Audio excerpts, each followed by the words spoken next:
মন্ত্রী মশাই, আমি আনুষ্ঠানিকভাবে রাজ্যের সমস্ত দায়িত্ব কাঞ্চন কুমারের হাতে তুলে দিয়ে আমি বিশ্রাম নিতে চাই। আপনি তার আয়োজন করুন। তার আর প্রয়োজন হবে না মা। আমাকে যে আজকেই 12 বছরের জন্য এই মহলের বাইরে যেতে।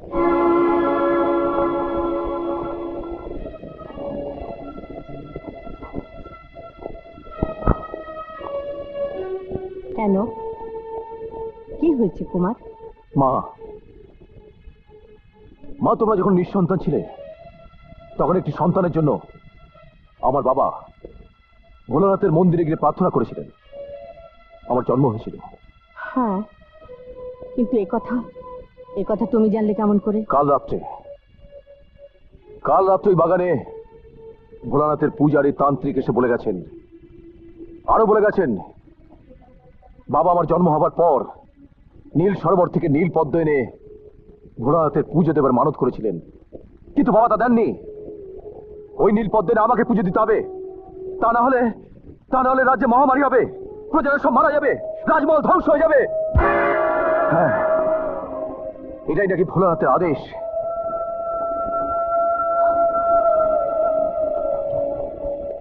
বলো মা, বলো আমি কি করবো?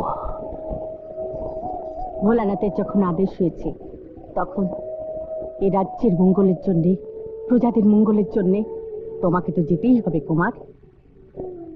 মন্ত্রী মশাই, কাঞ্চন কুমারের নীলপদ্ম আনার জন্য সমস্ত রকম যাত্রার আয়োজন করুন। যথা আজ্ঞা রানীমা।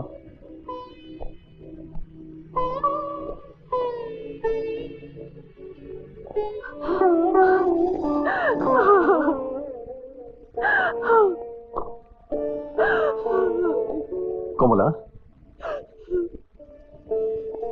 এভাবে কেঁদো না কমলা, আমাকে হাসি মুখে বিদায় দাও। চোখে জল মুছে ফেলো। 12টা বছর ধরে যদি তুমি এভাবে চোখের জল ফেলো তাহলে আমার যাত্রা শুভ হবে না। তুমি আমার আশীর্বাদ করো, আমি যেন 12টা বছর তোমার পথ চেয়ে হাসি মুখে কাটিয়ে দিতে পারি। চলো, তোমাকে এগিয়ে দিয়ে আসি।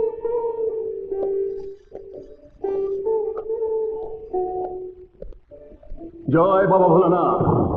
কাঞ্চন কুমার তোমার পুজো দেবার জন্য ভক্তি ভরে নীল সরোবর থেকে নীল পদ্ম আনতে গেল, আর কাঞ্চন কুমারের স্ত্রী কমলা নিজের অহংকারে তোমাকে অবজ্ঞার অপমান করলো।